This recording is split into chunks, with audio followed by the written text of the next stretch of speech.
Hello everyone, welcome to official YouTube channel of Eduaxis. आज मैं आपके लिए लेके आई हूँ एचपी टैट सी टाइप का PYQ नंबर 2 डिस्कशन के लिए। ओके, सो ये जो पार्ट रहेगा CDP पे रहेगा, बाल विकास पे रहेगा, जो आपको पेपर आया था नॉन मेडिकल का रहेगा। बिकॉज इससे पहले मैंने आपके साथ डिस्कस किया था आर्ट्स का दिसंबर 2023 का पेपर, और आज मैं आपके साथ डिस्कस कर रही हूँ नॉन मेडिकल का दिसंबर 2000 का जो है PYQ। Right, okay, move on करते हैं क्वेश्चंस की तरफ। क्या है आपका फर्स्ट क्वेश्चन, देखते हैं। Which of the following approaches to personality is least deterministic. Means इनमें से कौन सा जो अप्रोच है, कौन सी जो बात बोली गई है वो बहुत ही कम श्रेय में या कम माध्यम में जो है वो की जाती है। तो यहाँ पर जो अप्रोचेस दी है, ह्यूमनिस्टिक अप्रोच मीन्स जो एक ह्यूमन से रिलेटेड है, मीन्स जहां पर जो ह्यूमन इंटरफेरेंस जो है वो ज्यादा पाया जाता है। आप कह सकते हैं क्योंकि ह्यूमनिस्टिक अप्रोच जो एक इंसान से रिलेटेड जो अप्रोच होती है, एक व्यक्तिगत जो है उससे जो रिलेट होता है, उसमें क्या वो बताता है, उसकी पर्सनल ग्रोथ के बारे में बताया जाता है, उसका जो सेल्फ फैक्टर है, मीन्स जो एक इंडिविजुअल है वो फ्री होता है अपने आप की चॉइसेस को लेने के लिए। तो यहाँ पर ये बात बोली गई है। बिहेवियरल अप्रोच में क्या बोला गया है, जिसमें जो है किसी का बिहेवियर देखा गया है कि कोई इंसान किस तरीके से बिहेव करता है और उसका जो असर है किस तरीके से किसी और पे नजर आता है। बिहेवियरल अप्रोच में ये बोला गया था। ठीक है, साइकोएनालिटिकल अप्रोच में जो क्या बोला गया था, द रीजन वाज कि कॉन्शियस माइंड की एक इंसान जो है किस तरीके से अनकॉन्शियस हो जाता है और किस तरीके से उसका जो पार्ट है उसको डिस्क्राइब किया जाता है। तो इस वाले पार्ट को जो है वो डीप साइकोलॉजी में जो है वो काउंटेबिलिटी जो है वो प्रोवाइड की जाती है। और लास्ट में है आपका सोशल लर्निंग अप्रोच, जो एक लर्निंग का जो मेथड है एनवायरनमेंट अप्रोच को लेता है। मींस किस तरीके से उसको जो है समझा जाता है, उपरोक्त जो है सभी व्यक्तिगत जो पॉइंट पे उसको डिस्कस किया जाता है, हम ये बोल सकते हैं। सो इसमें से अगर लीस्ट अगर बोला जाए, डिटर्मिनिस्टिक अप्रोच बोला जाए, तो वो आ जाती है आपकी द फर्स्ट वन, जिसे हम कह सकते हैं ह्यूमनिस्टिक अप्रोच, जहां पर एक ह्यूमन बिहेवियर का जो है वो अध्ययन या उसके बारे में उसके जो वातावरण है उसको जो है वो स्टडी किया जाता है। So that is your humanistic approach. आगे मूव ऑन करते हैं नेक्स्ट की तरफ। नेक्स्ट क्या है,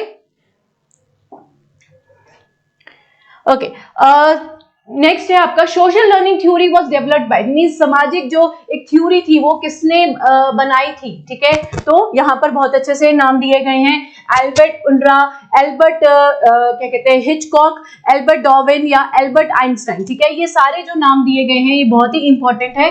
अगर पेपर पॉइंट ऑफ व्यू से अगर मैं बात करूं, बाल विकास का जो एक पेपर है जो बहुत अच्छे से जिसमें कुछ चीजें जो है बहुत पकड़नी है या लर्निंग फैक्टर बन सकता है कि आप लोगों को कहीं ना कहीं इन सब के थ्योरीज के बारे में जो है वो बहुत अच्छी इंफॉर्मेशन होनी चाहिए। बिकॉज हर एक पेपर में ये चीज देखी गई है कि इनके बारे में एटलीस्ट 2 या 3 क्वेश्चन जरूर आए हुए हैं हर एक, चाहे वो मेडिकल का सेक्शन हो, चाहे आपका आर्ट्स का हो या आपका नॉन मेडिकल का हो।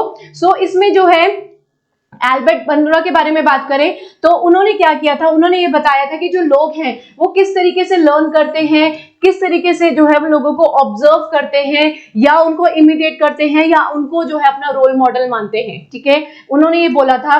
उसके बाद एल्बर्ट हिचकॉक ने उन्होंने प्रोटैगनिस्ट की अप्रोच दी थी, जैसे कि कोई जो है किस तरीके से अपने आप में कोई चीज जो है वो सीखता है ऑडियंस को देखते हुए, तो ये चीज उन्होंने बोली थी। ठीक है, और डार्विन की अप्रोच जो बहुत सिंपल थी, और एल्बर्ट आइंस्टाइन ने भी अपनी जो थ्योरी वो एज इट इज प्रेजेंट की थी। तो इस अकॉर्डिंग जो है सोशल लर्निंग थ्योरी का जो पार्ट जाता है वो एल्बर्ट पूरा पे जाता है, बिकॉज वो उन्होंने ही बताया था कि जो सामाजिक शिक्षक जो विकास है वो किस तरीके से होना चाहिए। उन्होंने ये चीज बोली थी कि लोग जो है किस तरीके से एक दूसरे को देखते हुए उन्हें इमिटेट करते हुए कितना जो है वो सीख पाते हैं। तो ये चीज जो अप्रोच है वो इन्होंने दी थी। आगे मूव ऑन करते हैं आगे का पार्ट। ओके, नेक्स्ट क्वेश्चन है, which of the following approaches to personalities lead. Okay, ये रिपीटेड क्वेश्चन है। मूव ऑन करते हैं नेक्स्ट की तरफ। Okay, in Freud's theory of personality, जो फ्यूड्स की थ्योरी थी वो क्या थी, उसने जो है वो क्या एक्सप्लेन किया था। तो फ्यूड की थ्योरी जो है वो 3 पार्ट्स में डिवीजन होती है, बहुत सिंपल है इसका फ्यूड की थ्योरी। फ्यूड की थ्योरी में बताया गया था कि दैट वाज वन, एक आईडी जो है उसने क्रिएट किया गया था, और आईडी के साथ जो है उसने एक चीज बताई थी कि जो सुपर ईगो है, ठीक है, सुपर ईगो के बारे में बात की थी कि एक इंसान की जो पर्सनालिटी है, उसका जो आईडी है, आइडेंटिफिकेशन जो है वो कैसा है, और उसके साथ उसने सुपर ईगो को जो है वो रिलेट किया था। और बाद में उन्होंने एक चीज बोली थी कि जो सुपर ईगो वाला जो पार्ट है वो किस तरीके से दोनों जो चीजें हैं वो एक पॉइंट पे आके जो है वो रुक जाती हैं या अटक जाती हैं, उसका मतलब था ईगो, ठीक है। तो उन्होंने इस तरीके से थ्योरी बताई थी। तो कहीं ना कहीं जो इसका जो पार्ट जाता है वो जाता है आपके सी पोजीशन को, अहंकार वास्तविक सिद्धांत का पालन करता है, जिसका मतलब है कि the ego obeys the reality of principle. जो ईगो है वो जो वास्तविक में जो चीज हो रही है उस चीज का जो है वो किस तरीके से अपने में पालन करता है। तो यहाँ पर जो फ्यूड है उसने ये थ्योरी जो है बहुत अच्छे से एक्सप्लेन की थी। तो उसकी जो थ्योरी थी आईडी, सुपर ईगो और ईगो को लेके ये बात बोली गई थी। आगे मूव ऑन करते हैं नेक्स्ट क्वेश्चन की तरफ। फ्यूड की जो थ्योरी है बच्चे बहुत ही इंपॉर्टेंट है पेपर पॉइंट ऑफ व्यू से देखा जाए तो ये जो थ्योरीज हैं बहुत अच्छे से आपको जो है पता होनी चाहिए। आगे है the frustration aggression hypothesis. Frustration means कितना जो है वो किसी को क्रोध आता है, किस तरीके से वो आक्रामक हो जाता है, किस तरीके से वो अपना जो आभार है वो जो है प्रकट करता है। तो ये जो हाइपोथेसिस बनाया गया, एक काल्पनिक जो बात बनाई गई थी वो क्या था, उन्होंने क्या बोला था, तो उन्होंने सिर्फ ये बोला था कि अगर ऑप्शंस में देखें, was first developed by the social learning theories, ठीक है। जो थ्योरीज है इसके अकॉर्डिंग जो है सोशल लर्निंग जो विज्ञान थे या उन्होंने बनाई थी, ऐसा नहीं था। या assume that frustration produces aggression. हाँ बिल्कुल यही बात की गई थी कि जो फ्रस्ट्रेशन एग्रेशन थ्योरी है बच्चे, वो एज्यूम करता है कि जो फ्रस्ट्रेशन अगर होती है तो वो क्या प्रोड्यूस करती है, एग्रेशन प्रोड्यूस करती है।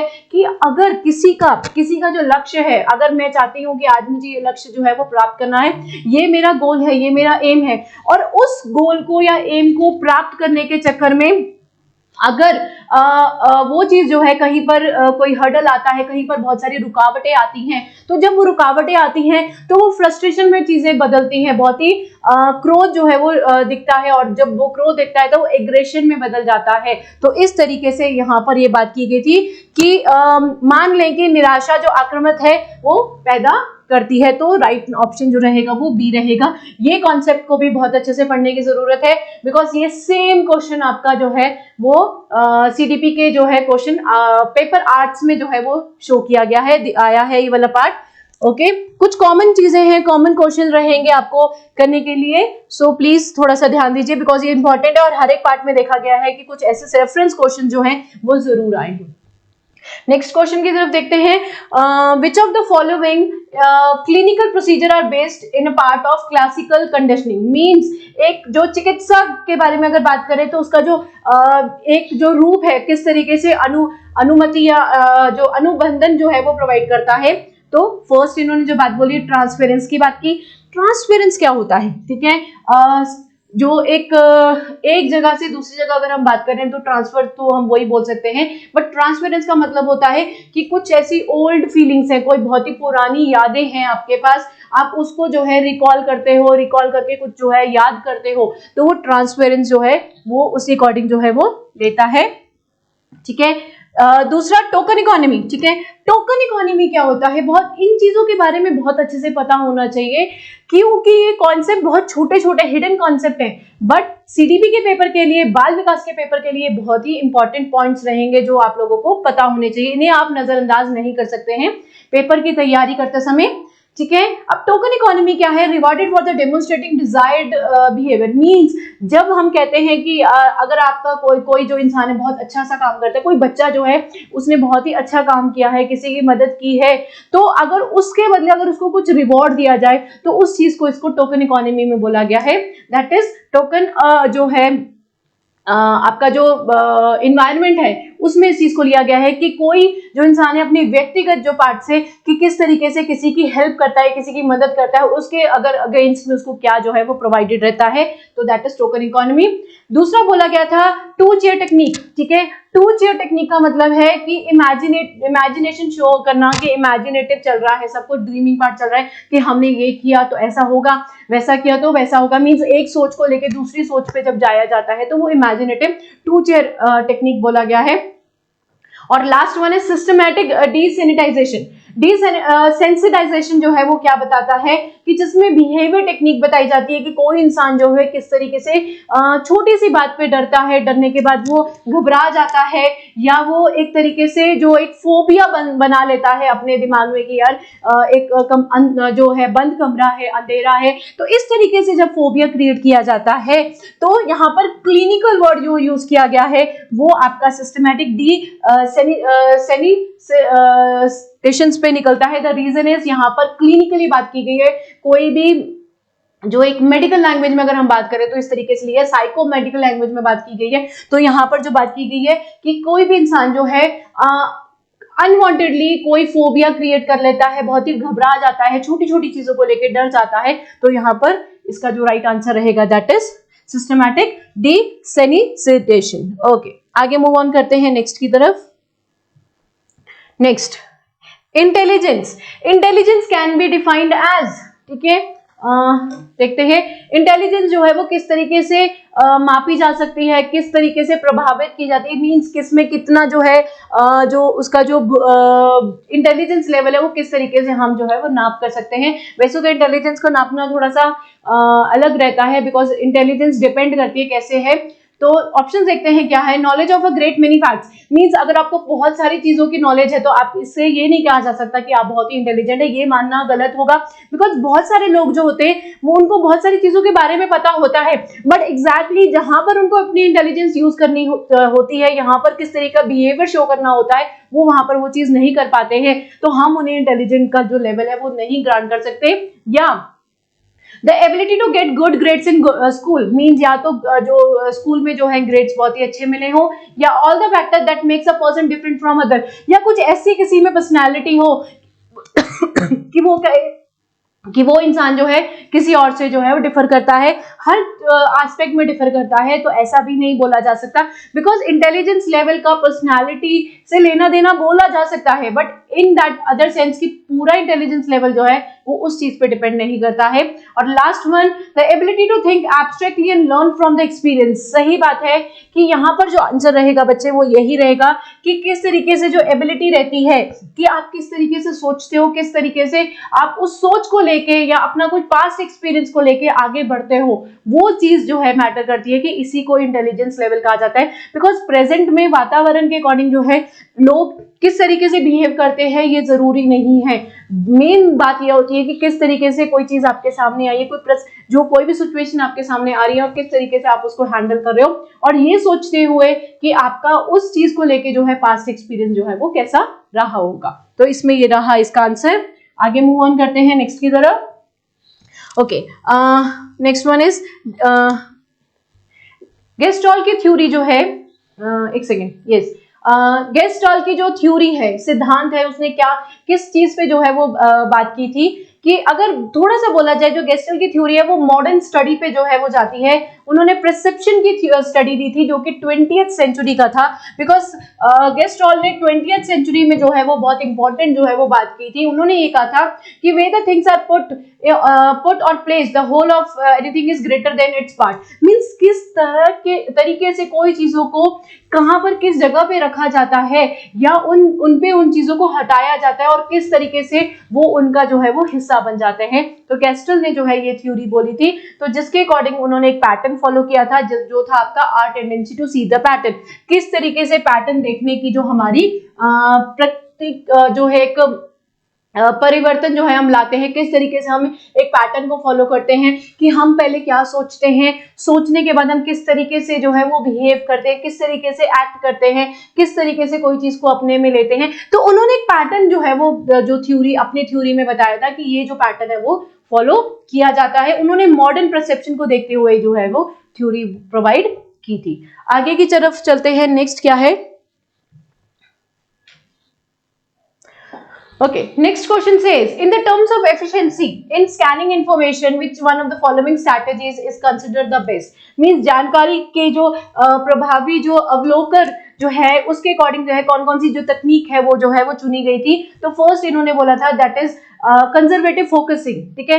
कंजर्वेटिव फोकसिंग क्या बोला गया था कि एक स्ट्रैटेजी बनाई गई है जिसमें एक हाइपोथेसिस क्रिएट किया था, मींस एक अनवांटेड एक सिचुएशन क्रिएट की थी जो थी ही नहीं, जो एक्चुअल में होती ही नहीं है, उसके बारे में किया था। फिर उसको देखा जाता है कि उसकी जो सिलेक्शन जो है वो की जाती है। तो उस तरीके से उन्होंने जो एक हाइपोथेसिस माना गया था।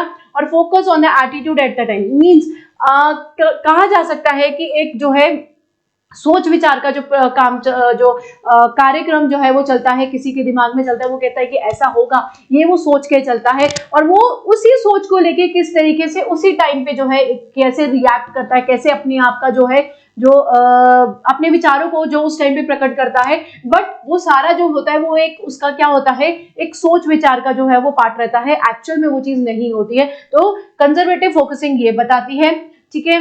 फोकस गैम्बलिंग क्या कहता है, फोकस गैम्बलिंग ये कहता है कि किस तरीके से जो है कि एक इंसान एक ही चीज के ऊपर सोची जा रहा है और उस चीज को जो है उसमें इतना जो है वो पार्ट जो है वो नहीं दिया जाता। फोकस गैम्बलिंग कि एक ही चीज के ऊपर सोची जाओ और उसका जो भी कोई लेना देना आपकी जिंदगी या व्यक्तिगत रूप में ना कभी भी नजर आए, ठीक है। और लास्ट में इन्होंने बोला है सक्सेसिव स्कैनिंग। सक्सेसिव स्कैनिंग के बारे में बात करें तो maintenance of overall estimate of the correct sequence, mean successful scanning का मतलब है कि एक चीज के बाद दूसरी चीज, दूसरी चीज के बाद तीसरी चीज, मीन्स एक इंसान अपने कोई भी दिनचर्या के जो भी एक्शंस होते हैं, जो भी कार्य होते हैं, वो किस तरीके से करता है कि जैसे सुबह का ब्रेकफास्ट है वो पहले खाया जाता है, फिर लंच आएगा, फिर डिनर आएगा, तो एक सीक्वेंस जो है वो फॉलो किया जाता है। तो इसे हम सक्सेसिव स्कैनिंग कहते हैं।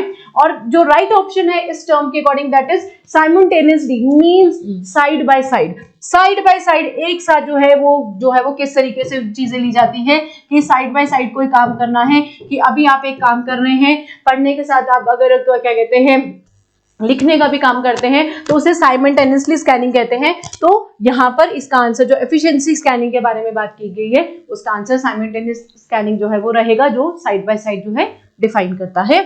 आगे मूव ऑन करते हैं नेक्स्ट की तरफ। Okay, next question, Muller. Yes, ये थोड़ा सा इंपॉर्टेंट है बिकॉज हर जगह पे ये देखा गया, because this is also important. Muller का जो मेन पॉइंट ऑफ व्यू था, जो उसकी थ्योरी थी, जो उन्होंने बोला था, मुल्लर लेयर की जो illusion theory is likely to occur more in culture characters type by, means किस तरीके का जो उनका जो भार था, उन्होंने कौन सी विशेषता अपनी थ्योरी में बताई, अधिकरण जो है उन्होंने किस तरीके से बताया था। उन्होंने ये चीज बोला था कि थ्री जो स्टाइलिश जो एरर्स है और वो फेमस ऑप्टिकल इल्यूजन के बारे में बताया था, उन्होंने बोला था कि जो लोग हैं, ठीक है, people living in building which are round and have few corners, ये नहीं हो सकता बिकॉज उन्होंने ये चीज नहीं बोली थी कि लोग जो है वो एक बिल्डिंग में रह रहे हैं और उसका जो है राउंड्स है और कुछ कॉर्नर्स है, तो कोई भी इंसान के जो विचार है वो इस तरीके से नहीं चलते हैं। तो मुल्लर ने ये बात नहीं बोली थी। या लोग बिल्कुल ही ओपन स्पेस में चल रहे हैं, ओपन स्पेस का मतलब है कि उनका जो सोच विचार का जो पार्ट है वो बहुत ही दूर तक जा रहा है, ऐसा भी नहीं है, बिकॉज जितनी किसी को नॉलेज होगी उसका जो सोच विचार का जो भी पार्ट रहेगा वो वहीं तक सीमित रहता है, ठीक है। और केव्स में भी नहीं बोला जा सकता, केव्स का मतलब है कि कोई ग्राउंडिंग नहीं है, कोई एक तरीके से आप लोगों को किसी के विचारों को कोई जो है वो ओवरलैप नहीं करता है, हमारे अपने खुद के विचार होते हैं, तो ये बात भी नहीं बोली गई थी। उन्होंने ये बोला था people living in a rectangular and square buildings, rectangular square building के बारे में बोला था कि अगर रेक्टेंगल फेस में जाएगा तो उसका जो सोच विचार है वो इस तरीके से काम करेगा, या अगर कोई स्क्वायर बिल्डिंग में रहता है तो उसकी जो सोच विचार है इस तरीके से रहेंगे। सो डिफाइन करता है कि यहाँ पर जैसे दो साइड्स रेक्टेंगल में इक्वल होती हैं, ये आपका जो लेंथ और जैसे कि ये लेंथ है, ये ब्रेथ है, तो ये और ये साइड इक्वल है, ये और ये साइड इक्वल है। तो हो सकता है कि कुछ ऐसे लोग हैं जिनकी जो दो चीजें, दो आइडियाज, दो आइडियोलॉजीज जो है वो मिलती जुलती हो, और स्क्वायर का मतलब है कि कोई इंसान है जिनकी सारी जो बातें हैं वो मिलती जुलती हो। तो इस तरीके से मुल्लर ने अपनी थ्योरी में ये बात की थी। सो ये रहा इसका आंसर। मूव ऑन करते हैं नेक्स्ट की तरफ।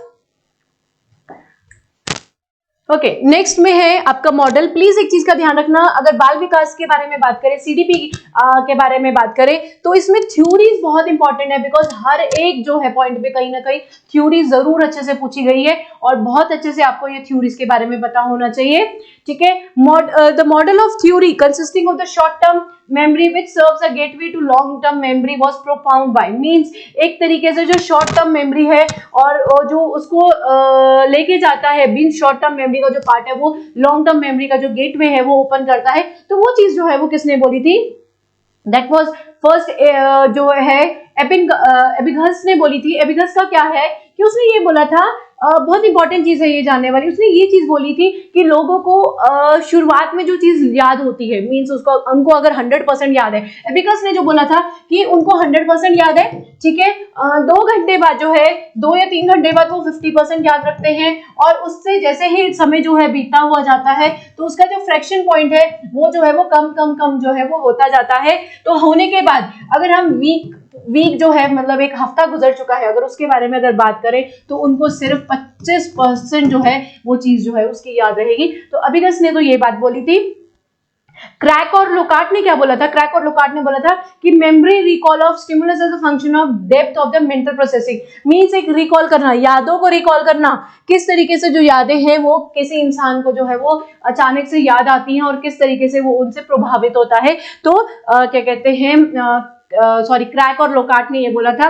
ट्यूबलिंग ने क्या बोला था? ट्यूबलिंग ने बोला था कि रिट्रीवल केव्स इन अकर्स एपिसोड्स, मींस धीरे धीरे वो चीजें याद आती हैं इंसान को, कि कुछ ऐसी यादें हैं जैसे कि अभी आप जैसे है कि आप 15 साल के हैं, 15 या 20 साल के हैं, तो 15 साल की उम्र में जो है अगर आपको अपना जो 7th बर्थडे अगर याद आ रहा है तो वो एपिसोड मेमोरी होता है। तो ट्यूबलिंग ने जो बात बोली थी कि वो ये था कि किस तरीके से इंसान को अपनी जो है जो कुछ पुरानी बातें हैं वो किस तरीके से एपिसोड्स में जो याद आती हैं, तो उसने ट्यूबलिंग ने एपिसोड्स के बारे में बात की थी। और लास्ट में एटिकिंसन और सिफ्रिन ने क्या बोला था? इसने ये एम्फेसिस दिया था कि किस तरीके से जो शॉर्ट टर्म मेमोरी है, शॉर्ट टर्म मेमोरी जो है वो एक तरीके से जो थोड़ी थोड़ी चीजें अगर हमें जैसे याद आती हैं, अगर डायरेक्टली एक स्टूडेंट के पॉइंट ऑफ व्यू से बताऊं, जैसे एक बच्चे को एक पॉइंट याद आता है, एक वर्ड याद आता है, अगर एक वर्ड याद आने से अगर उसको पूरा क्वेश्चन याद आ जाता है तो जो वर्ड है वो शॉर्ट टर्म मेमोरी है,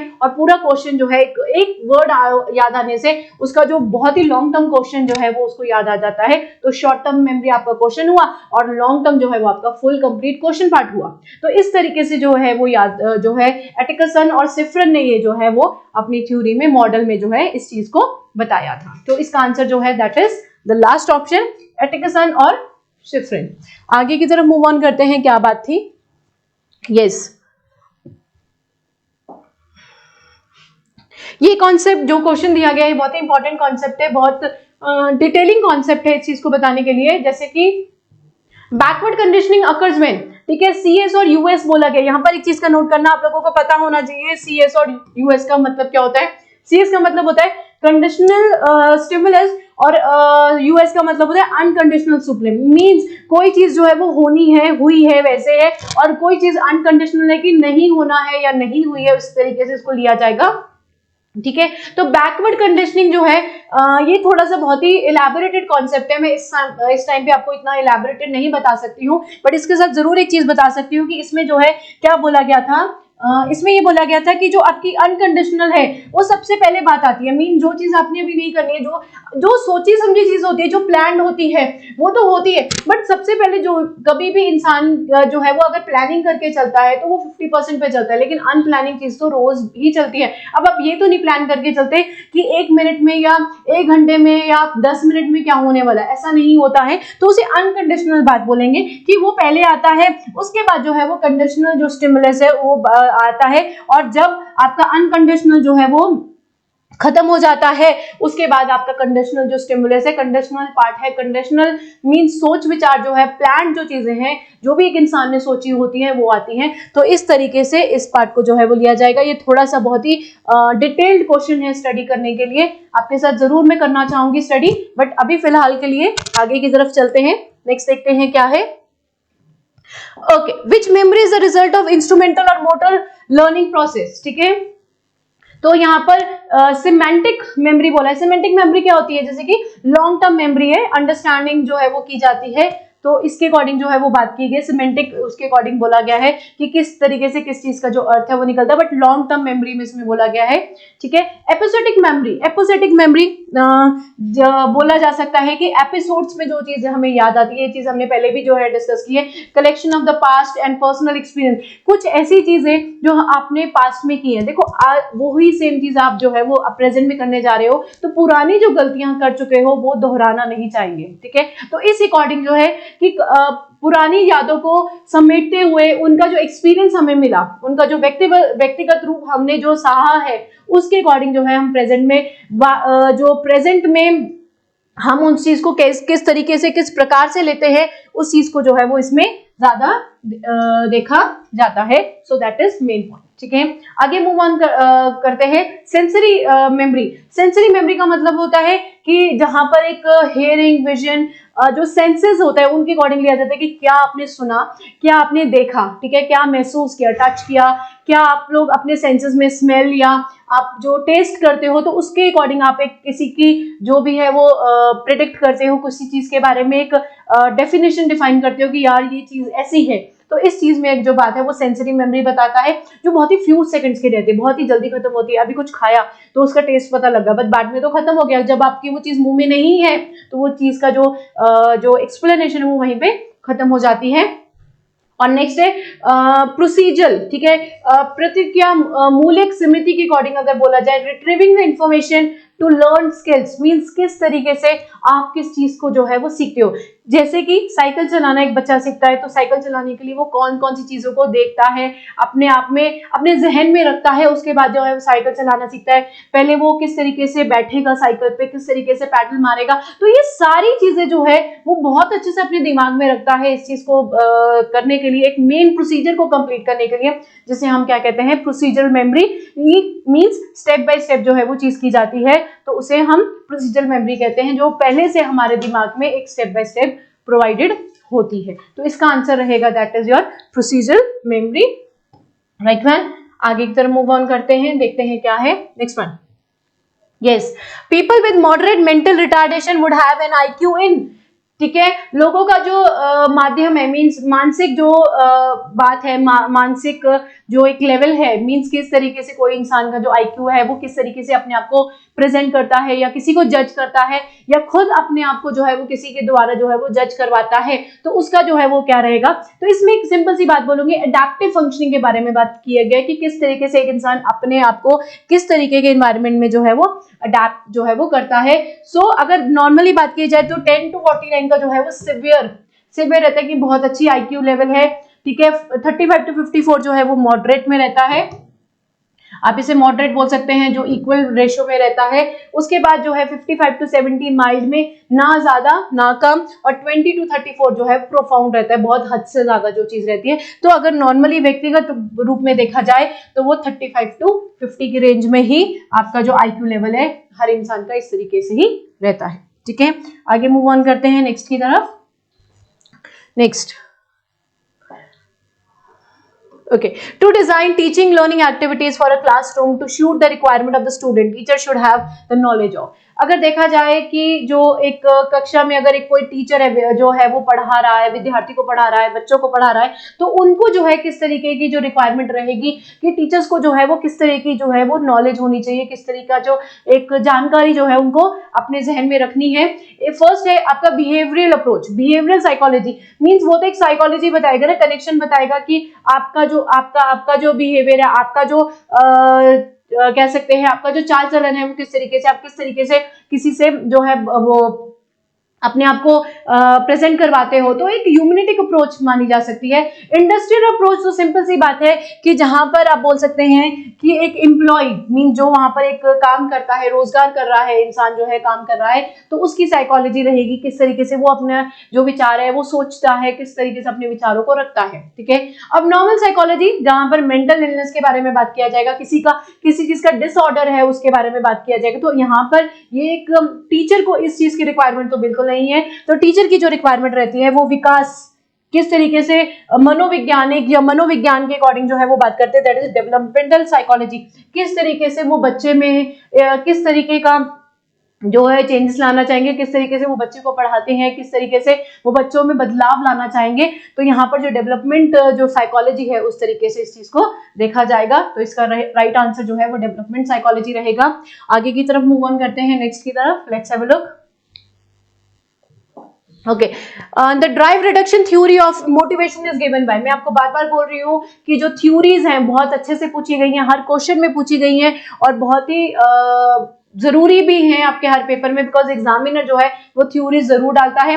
जो ड्राइव रिडक्शन थ्योरी जो है मोटिवेशन की, अगर देखा जाए जो हल है उसने क्या दिया था, उसने learning leads to reward, means अगर आप लर्न करोगे तो जो है क्या कहते हैं वो एक सेकेंड, ओके यहाँ पर थोड़ा सा गलत लिखा है। हल के अकॉर्डिंग जो बात की गई, learning leads to reward, mean अगर ज्यादा आप लर्न करोगे तो वो उसका आपको जो है वो रिवॉर्ड मिलेगा। रिवॉर्ड कैसे मिलेगा, जैसे एक बच्चा है अगर कोई आंसर लर्न करके जाता है और वो पेपर में वही आंसर लिखता है तो उसका रिवॉर्ड क्या मिला, उसको उस आंसर के पूरे मार्क्स मिलते हैं। तो यहाँ पर हल की जो थ्योरी है वो ये थी, ठीक है। और जो फ्यूड की थ्योरी थी, फ्यूड की थ्योरी थी मोटिवेशनल थ्योरी थी, मेंटल इलनेस की थ्योरी थी, उसने ये चीज बताई थी, क्या कहते हैं, मास्लो ने क्या बोला था, motivated theory that contains the needs, किस तरीके से कोई इंसान अपने आप को मोटिवेट करता है। और मोटिवेट मींस उत्साहित करता है कि हाँ मुझे ये चीज करनी है, लेकिन वो तब मोटिवेट होगा जब उसको पता लगेगा कि उसकी नीड क्या है, ठीक है। जिसकी जैसी नीड होगी उस तरीके से वो इंसान अपने आप को मोटिवेट करना चाहेगा। स्टूडेंट्स की नीड है कि वो पेपर में मार्क्स लेके आए, तो उसी अकॉर्डिंग अपने आप को मोटिवेट करेंगे। एक बिजनेसमैन है, उनकी जो है नीड है कि वो बिजनेस में बहुत सारा पैसा कमाए, तो उस तरीके से अपने आप को मोटिवेट करेंगे। तो उसकी जो मार्शल की थ्योरी थी वो ये थी। और कैप्सन की जो थी वो साइको सोशल डेवलपमेंट थी, किस तरीके से एक इंसान जो है अपने आप को सोसाइटी में जो है दिखाता है, अपने आप को शो करता है, अपने आप का जो स्तर है वो बढ़ाता है। तो साइको थ्योरी सोशल थ्योरी के अकॉर्डिंग बताया था। तो ड्राइव रिडक्शन थ्योरी जो मोटिवेशन की थी वो थी आपकी हल की थ्योरी, बिकॉज हल ने ही इस चीज को जो है वो बोला था कि किस तरीके से कोई लर्न करता है, सीखता है, और वो इसलिए सीखता है कि बाद में उसको क्या मिले, उसका रिवॉर्ड मिले, उसका जो है उसको इनाम मिले, इसलिए ये बात बोली गई थी। नेक्स्ट है education, right. Education implication of educational psychology for a teacher is, ठीक है। अगर हम यहाँ पर बात करते हैं, ओके क्या जो एजुकेशन है मींस जो शिक्षक है, मनोवैज्ञानिक है, जो अध्यापक है, वो किस तरीके से जो क्या कहते हैं एजुकेशनल साइकोलॉजी है वो किस तरीके से अपने आप में लेते हैं। तो उनका जो मेन पार्ट है कि स्टूडेंट्स को समझना, अंडरस्टैंडिंग द चिल्ड्रन और स्टूडेंट, बच्चों या विद्यार्थियों को समझना कि किस तरीके से उनका विचार रहता है, या कुछ रूल्स जो है अप्लाइड रूल्स हैं साइंस के कि उनके ऊपर जो है वो लगा देना कि यार तुम ये रूल्स है तुम इनको फॉलो करो, इसके अलावा तुम कुछ नहीं कर सकते हो। या स्कूल की प्रॉब्लम्स को सॉल्व करने के लिए बिठा देना कि और बच्चों तुम स्कूल की ये प्रॉब्लम है तुम सॉल्व करो, ये बात बोल देना। या करेक्ट इज और है मिसकंसेप्शन अबाउट द यूनिवर्स, या उनको बार बार बताने कि यार तुम यहाँ पर गलत हो, तुम वहां पर गलत हो। उनको पहले उस चीज पे विचार तो करने दो, तभी बताना कि वो गलत है कि नहीं गलत है। तो इस चीज में अगर देखा जाए तो सबसे इंपॉर्टेंट है कि बच्चों या विद्यार्थियों को समझना, वो जो एक टीचर साइकोलॉजी या एजुकेशनल इंप्लीकेशन साइकोलॉजी बताती है कि सबसे इंपॉर्टेंट चीज है कि बच्चों को जो स्टूडेंट्स हैं उनको किस तरीके से समझना चाहिए। एजुकेशन का जो है मेन पार्ट इस तरीके से फुलफिल होता है। आगे मूव ऑन करते हैं नेक्स्ट की तरफ। Okay, the most scientific and objective method of studying the behaviour is, सबसे जो साइंटिफिक मेथड कौन सा है, मींस व्यवहार को किस तरीके से उसकी जो वैज्ञानिक जो बात है उसको समझने के लिए कौन सा सबसे अच्छा मेथड रहेगा। सो ऑब्जर्वेशन मेथड, कि यार ऑब्जर्व करते करते क्या हम उसको समझ पाएंगे, बिल्कुल नहीं समझ पाएंगे क्योंकि सिर्फ हमने ऑब्जर्व किया, ठीक है। अगर हम सर्वे मेथड बोले, सर्वे मेथड का मतलब है कि हम पहले एक सर्वे बनाएंगे, ठीक है, उसमें ये चीज है, ये चीज नहीं है, ये है, तो पहले हम उसका सर्वे रिपोर्ट बनाने शुरू होंगे, तो वो चीज जो है वो बिल्कुल भी एप्लीकेबल नहीं रहेगी। या केस स्टडी बनाएंगे, पहले हमने उस इंसान को जाना नहीं, पहचाना नहीं, और हमने उसके ऊपर केस स्टडी बना दी, तो ये नहीं रहेगा। सो मोस्ट इंपॉर्टेंट रहता है कि एक्सपेरिमेंटल मेथड, कि किस तरीके से कि एक इंसान जो है किस तरीके से अपने आप को किसी सिचुएशन में किसी ऐसी सिचुएशन में जहां पर वो फंस चुका है और वो उस सिचुएशन में आ जाता है, और उसके बाद किस तरीके से वो उस सिचुएशन से, उस माहौल से बाहर निकल पाता है, उस माहौल को जीत पाता है। ये रहेगा एक बेस्ट मेथड, साइंटिफिक मेथड है, जहां पर एक्सपेरिमेंटल मेथड जो है वो बहुत ही कारगर या बहुत अच्छा सा माना जाता है। तो इसका राइट आंसर है एक्सपेरिमेंटल मेथड। आगे की तरफ मूव ऑन करते हैं। नेक्स्ट क्या है, yes next is dash includes a data concerning the family background and educational development. ठीक है, तो अगर हम बात करें कि जहां पर डाटा भी हो या एक फैमिली का बैकग्राउंड भी पता करें, तो वो एजुकेशनल जो चीजें हैं, मींस एक कैसे हमें पता लगेगा कि वो चीज उनका फैमिली बैकग्राउंड कैसे है या कुछ है, तो हमने क्या किया होगा, तो इसके बारे में अगर हम बात करें तो हमने मेन जो है पॉइंट केस स्टडी पे डाला होगा। मामले का जो अध्ययन है उसको करना, किस तरीके से कोई फैमिली के बारे में इंफॉर्मेशन रखना, जैसे कि पॉपुलेशन डाटा जो है वो कलेक्ट किया जाता है, तो इसी तरीके से एक किसी भी इंसान का जो एजुकेशनल पार्ट है उसको स्टडी करने के लिए, बैकग्राउंड को स्टडी करने के लिए उनका केस स्टडी का स्टडी होना बहुत जरूरी है। ठीक है, आगे की तरफ मूव ऑन करते हैं। नेक्स्ट क्या है, ये बहुत ही सिंपल क्वेश्चंस रहेंगे, इनको बस आपको समझ के ऑप्शंस के अकॉर्डिंग समझना है, तो ये थोड़ा सा आपका अपना व्यू पॉइंट भी इसमें जो है वो शामिल हो सकता है। एजुकेशनल साइकोलॉजी जो है वो क्या है, ठीक है, देखा जाए तो अगर हम प्योर साइंस बोलते हैं तो प्योर साइंस का मतलब है साइंटिफिक थ्योरीज हैं और प्रेडिक्शन है, उस पर डालो। ठीक है, तो एजुकेशन तो वो नहीं है, बिकॉज अभी हमने जो पिछले कुछ क्वेश्चंस में पढ़ा कि एजुकेशन को स्टूडेंट्स के साथ अगर रिलेट करना है तो हमें पहले उनको स्टूडेंट्स को समझना पड़ेगा, या टीचर्स का जो मेन पॉइंट है कि किस तरीके से उन्होंने बच्चों को पढ़ाना है, तो ये प्योर साइंस नहीं है। ठीक है, अगर हम क्या कहते हैं अप्लाइड साइंस के बारे में, देखो सिंपल सी बात है, अगर नॉर्मेटिव साइंस है, नॉर्मेटिव साइंस कहती है कि एक अध्याय विज्ञान, ठीक है, नॉर्मेटिव साइंस है जो कहता है कि हाँ एक चीज जो है हम पढ़ लेते हैं, बहुत सारी एक इंसान के व्यक्तिगत रूप में बहुत सारी चीजें होती है, तो ये नहीं कि हम एक चीज को पकड़ के एक चीज की स्टडी करके हुए हम उसके ऊपर जो है वो एक तरह से रिटर्न रिपोर्ट दे दें कि हाँ ये इंसान तो ऐसा है, ऐसा नहीं हो सकता है।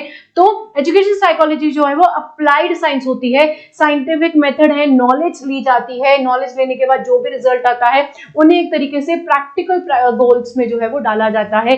तो एजुकेशनल साइकोलॉजी जो है वो अप्लाइड साइंस की फिगर में आती है, और ये बहुत ही इंपॉर्टेंट क्वेश्चन है, जरूर ध्यान देना इस क्वेश्चन पे। ठीक है, नेक्स्ट की तरफ चलते हैं। नेक्स्ट क्या है, psychology said to be a science study of, means मनोविज्ञानी का जो विज्ञान अध्ययन है वो क्या किसको कहा जाता है, बिहेवियर या मेंटल प्रोसेस को, मेंटल इलनेस या मेंटल हेल्थ को, फिजिकल स्टेट या मेंटल स्टेट्स को, या किसी को भी नहीं। ठीक है, तो देखा जाए जो व्यवहार है, मानसिक जो प्रतिक्रिया है वो किस तरीके से रहती है, तो ये रहेगा आपका इसका आंसर, बिकॉज मनोविज्ञानी एक साइकोलॉजी जो है साइंस की वो कहती है कि बिहेवियर और मेंटल प्रोसेस जो है वो जानना ज्यादा जरूरी है, कि कोई इंसान किस तरीके से व्यवहार करता है और उसका जो मानसिक जो संतुलन है वो कितना अच्छा है, किस तरीके से उसने व्यवहार किया, उसका मानसिक जो एक मेल मिलाप है दुनिया के साथ, जो आउटसाइड वर्ल्ड के साथ कैसा है, तो इस तरीके से इस चीज को समझा जाएगा। So that is behaviour and mental process. ठीक है, आगे की तरफ मूव ऑन करते हैं। ये बहुत ही सिंपल क्वेश्चन है, कुछ थ्योरीज वाले क्वेश्चन जो है वो टफ हो सकते हैं, बिकॉज थ्योरी से रिलेटेड आपको बहुत सारी चीजें जो है वो पता होनी चाहिए। Next one, who said the term serial position effect, ठीक है, सीरियल पोजीशन इफेक्ट किसने बोला था? सो अगर ये भी थ्योरी के बारे में बात करें तो ये जो बात बोली गई थी वो बोली थी आपके हरमन जो क्या कहते हैं एबिगस ने बोली थी। उसने क्या बोला था कि फर्स्ट और लास्ट आइटम जो है वो लिस्ट में रखी जाती है। फर्स्ट और लास्ट आइटम का मतलब है कि कोई इंसान अगर कोई भी चीज को याद रखना चाहता है तो वो जो है वो फर्स्ट चीज याद रखेगा और लास्ट चीज जो है वो याद रखेगा, जो भी लिस्ट में गिवन होती है। तो यहाँ से जो है एक सीरियल पोजीशन इफेक्ट को बोला गया था, बिकॉज सीरियल का जो एक मेमोरी का जो पार्ट है कि कोई भी इंसान किसी भी चीज को याद करने के लिए फर्स्ट पार्ट याद रख लेगा, लास्ट पार्ट याद रख लेगा, तो उसको इन बिटवीन का जो पार्ट है वो ऑटोमेटिकली जो है वो याद आ जाएगा। जैसे हम कहते हैं कि कोई भी मूवी का अगर बिगनिंग और एंडिंग आपको पता लग जाए तो आप इन बिटवीन का जो मूवी का जो भी पार्ट हुआ होगा वो बहुत अच्छे से आपको रिकॉल हो जाएगा और बहुत जल्दी हो जाएगा, चाहे वो आप कितनी भी देर बाद जो है कितने भी समय बाद जो है उसको आप याद करें। ठीक है, आगे की तरफ मूव ऑन करते हैं। Which of the following method is used for memorizing a poem? अगर पोएम को मेमोराइज करना है, पोएम को याद रखना है तो सबसे अच्छा मेथड क्या रहेगा? Serial memorising. सीरियल मेमोराइजिंग, पहले एक चीज एक एपिसोड हुआ फिर दूसरा एपिसोड हुआ, ऐसे बिल्कुल याद नहीं रखा जा सकता। Then synthetic. सिंथेटिक का मतलब है एक्रोनियम्स, ठीक है, मींस हर एक पोएम का जो भी पोएम लिखी गई है उसके शुरुआत के जो अक्षर है वो आप पकड़ के याद रखिए, उसके बाद आपको जो है वो चीज याद हो जाएगी। तो अगर तो पोएम बहुत 2 लाइंस की पोएम है तो ठीक है, बट 2 लाइंस की पोएम नहीं होती है, बहुत बड़ी होगी, तो ये मेथड तो बिल्कुल भी अप्लाइड नहीं रहेगा। डिस्ट्रीब्यूटिव प्रैक्टिस, यस डिस्ट्रीब्यूटिव, किस तरीके से एक पोएम है, जैसे एक पोएम दी गई है आपको तो उसमें से जैसे ये 4-5 लाइन के 3 स्टैंजास दिए तो आप 2-2 लाइंस करके जो है वो इस तरीके से याद रख सकते हैं, जो कि 3 पार्ट्स में याद किया जाएगा। डिस्ट्रीब्यूशन पार्ट में जो है वो याद रखी जा सकती है ये सारी चीजें, ठीक है। ओके, आगे मूव ऑन करते हैं। नेक्स्ट क्या है? Next, who is the father of psycho analysis? ठीक है, साइको एनालिसिस का जो फादर है वो कौन है? बहुत ही सिंपल बात है, ये भी आपको क्वेश्चन पता होना चाहिए। दैट वाज क्या कहते हैं, सिगमुंड फ्रॉइड था। दैट इज जिन्होंने क्या बताया था, डिफरेंस बिटवीन द एक्चुअल, उन्होंने बताया था कि किस तरीके से एक जो पेंडुलम है वो मूव करता है। आपको पेंडुलम पता है, जैसे कि घड़ी का पेंडुलम होता है, तो पेंडुलम किस तरीके से शुरुआत करता है, फिर किस तरीके से वो मूव ऑन करता है। तो उन्होंने पेंडुलम के बारे में बात बताई थी कि एक पेंडुलम जो है वो किस तरीके से इस तरफ को मूव करता है, फिर अपनी पोजीशन सेंटर पे आता है और किस तरीके से फिर साइड की पोजीशन पर जाता है। तो उन्होंने जो भी बात की थी वो साइकोल एनालिसिस के बारे में बात की थी। साइकोल एनालिसिस का मतलब है कि किस तरीके से एक मोटिवेशनल पार्ट जो है वो दिया जाता है, किस तरीके से कोई भी जो भाव है, किस तरीके से कोई इंसान जो है अपने आप को कोई चीज, अगर कोई इंसान को कोई चीज जो है वो हर्ट करती है, किसी को कोई चीज हर्ट कर गई है, तो किस तरीके से उस चीज का रिएक्शन रहता है। क्या वो रिएक्शन बहुत ज्यादा रहेगा, बहुत स्विंग में जाएगा, या वो रिएक्शन बहुत ही स्लो मोशन में रहेगा। तो किस तरीके से जो आपके इमोशंस है वो पेंडुलम की तरह जो है वो वर्क करते हैं। तो साइको एनालिसिस का जो पार्ट था वो आपके सिगमुंड फ्रॉइड ने दिया था, जो कि बहुत ही इंपॉर्टेंट रहेगा, बिकॉज फ्रॉइड को लेके जो है बहुत अच्छे से क्वेश्चंस आपके पेपर में पूछे गए हैं। ओके, नेक्स्ट वन देखते हैं। नेक्स्ट क्या है? In India first psychological library was first establish है। इंडिया में फर्स्ट साइकोलॉजिकल जो लैब है वो कब एस्टैब्लिश की थी, कहां पर की थी? दैट वाज कोलकाता में की थी। ये तो बहुत इंपॉर्टेंट सिंपल क्वेश्चन है जो कि आप लोगों को पता होना चाहिए। आगे मूव ऑन करते हैं। अगर इस पेपर का लेवल देखा जाए तो पेपर का लेवल मैं ये बोलूंगी कि इजी टू मॉडरेट लेवल है, इतना डिफिकल्ट नहीं है, बिल्कुल भी डिफिकल्ट नहीं है। बस इसमें ध्यान देने वाली ये बात है कि आपको थ्योरीज के बारे में जो है वो इंफॉर्मेशन जरूर होनी चाहिए। Okay, the single factor theory of intelligence was given by, single factor theory जो है वो किसने दी थी? अगर हम एल्फ्रेड एडलर के बारे में बात करें तो उन्होंने ह्यूमन बिहेवियर के बारे में बताया था कि ह्यूमन का जो नेचर है, जो एक इंसान का जो भी किस तरीके से वो भाव अपने करता है, किस तरीके से वो अपने आप को सोसाइटी में रखता है, बिहेव करता है, ये उन्होंने बताया था। तो यहाँ पर सिंगल फैक्टर थ्योरी नहीं थी। एल्बर्ट बियन, ठीक है, एल्बर्ट बियन की थ्योरी थी, एल्बर्ट बिने की जो थ्योरी थी, comparison of the performance of children eight same idea. Yes, उन्होंने ये बात जरूर बोली थी कि किस तरीके से एक बच्चा जो है, एक बच्चा, सेम ग्रुप का बच्चा, मींस अगर 15 साल का जो एक बच्चा है, 15 साल के आप 2-3 बच्चों को ले और किस तरीके से वो उस सेम ग्रुप के बच्चे जो है एक सिंपल एक ही चीज पे किस तरीके से अपने आप को प्रेजेंट करते हैं। तो ये चीज जो है एल्बर्ट बिने ने बोली थी। Single factor theory of intelligence means idea एक ही, इंटेलिजेंस लेवल एक ही, मींस एक कॉन्सेप्ट एक ही दिया, लेकिन कॉन्सेप्ट को कौन गो थ्रू कर रहा है, बहुत सारे उसी ग्रुप के, उसी एज ग्रुप के बच्चे जो है वो बेयर कर रहे हैं। तो ये थ्योरी उन्होंने प्रोवाइड की थी, राइट। आगे की तरफ मूव ऑन करते हैं। नेक्स्ट क्या है? Okay, archetype is a terminology associated with, means जो आर्कीटाइप है वो एक शब्दावली जो है वो किसके साथ संबोधित करता है। अगर आर्कीटाइप के बारे में बात करें तो इसमें 4 फंक्शंस के बारे में बात किया गया था, जिसका मतलब था थिंकिंग, ठीक है। पहला फंक्शन जो था वो थिंकिंग को लेके था कि किस तरीके से जो थिंकिंग है, सोच विचार जो है वो किया जाता है। उसके बाद किस तरीके से जो है वो फीलिंग जो है वो शो की जाती है कि हमें किस तरीके से उस चीज का जो है वो असर हो रहा है। उसके बाद सेंसेशन, सेंसेशन का मतलब है कि आपके जो सेंसिटिव ऑर्गन्स हैं, सोचने, जैसे कि आप बोल सकते हैं आपकी जो टंग है, आपका टेस्ट है, स्मेल है, सुनने की जो क्षमता है, सेंसेशन को उसमें लिया गया है। जब आप सोच विचार फील कर चुके हैं, महसूस कर चुके हैं, सेंस कर चुके हैं, तो उसके बाद आपका आ जाता है इंट्यूशन, कि किस तरीके से आप किसी चीज को भाव पाते हैं। इंट्यूशन कितना है कि कभी कभी होता है कि हमें पता है कि यार अभी वो जो है, सपोज आप किसी स्टूल पे खड़े हैं, तो आप खड़े हैं और वो हिल रहा है, तो आपने उस चीज को सोचा कि अभी ये गिरेगा, आपको फील भी होगी गिरने भी वाला है, और आपको सेंस भी हो गया कि हल्का सा आपका जो माइंड है उसने जो है वो शो करना शुरू कर दिया कि अब ये गिरेगा। तो जो लास्ट में इंट्यूशन है कि अब ये गिरेगा ही गिरेगा, और एक्चुअल में वो जब चीज हो जाती है तो इन्होंने 4 स्टेप थ्योरी बताई थी, जो कि आपके किसने बताई थी? दैट इज जग ने बताई थी, जो कि बहुत ही इंपॉर्टेंट रहेगा आपके पेपर पॉइंट ऑफ व्यू से जानना। ओके, आगे मूव ऑन करते हैं। नेक्स्ट क्या है? Yes, Which psychologist is associated with behaviorism? Means अगर हम बात करें कि किस तरीके का जो व्यवहार है वो कि उसकी जो स्टडी है वो किसने की थी, तो बहुत ही इंपॉर्टेंट नाम जो है यहाँ पर आएगा, that is Skinner. BF Skinner का नाम जो है इस पे आ रहा है। ओके, यहाँ पर आ रहा है दैट इज BF स्किनर का नाम। ये नहीं है, ये इसको थोड़ा सा करना। ओके, स्किनर ने जो है बात बोली कि उसने ओपरेंट कंडीशनिंग दी थी। आप लोगों को शायद पता होगा कि आज के पेपर में भी ओपरेंट कंडीशन को जो है वो लेके बहुत अच्छे से बात की गई थी। तो BF स्किनर ने जो बिहेवियर का जो अप्रोच है, बिहेवियर किस तरीके से जो एक इंसान है अपने अपने जो सोसाइटी, अपना जो वातावरण है, किस तरीके से उस चीज में अपने आप को ढालता है। जेम्स के अगर बारे में बात करें तो जेम्स ने क्या कहा था कि that is physical change in body happening first and then leads to emotion. किस तरीके से बॉडी में जो है वो चेंजेस किए गए हैं और किस तरीके से वो इंसान उस चेंजेस को जो है वो अपने आप में दिखाता है, दैट इज जेम्स ने बोला था। अगर आर्नोल्ड के बारे में बात करें तो वो प्रीसीडिंग इमोशन, सब्सिक्वेंट इमोशन, पहले क्या सोच रहा था, उसके जो फीलिंग्स है वो क्या थी और उसके बाद उसी को लेके उसके सोच विचार जो है वो किस तरीके से सामने आए। और हल ने जो अगर बोला था वो बिहेवियर के बारे में बोला था, जिसमें वो इंटरप्ले के बारे में बात करता है, साइकोलॉजी व्यू के बारे में बात करता है, कौन सी चीज अंदर हमें कितना असर दे रही है और किस तरीके से जो अंदर जो बात की गई है वो बाहर जो व्यक्तिगत रूप में नजर आती है, तो वो चीज जो है हल ने बोली थी। तो इस तरीके से प्लीज याद रखना, जो हल का जो मेन पार्ट है वो बहुत इंपॉर्टेंट है, बिकॉज हल की थ्योरी जो है वो आपको पेपर्स में बार बार पूछी गई है। ठीक है, नेक्स्ट क्वेश्चन की तरफ मूव ऑन करते हैं। नेक्स्ट क्या है?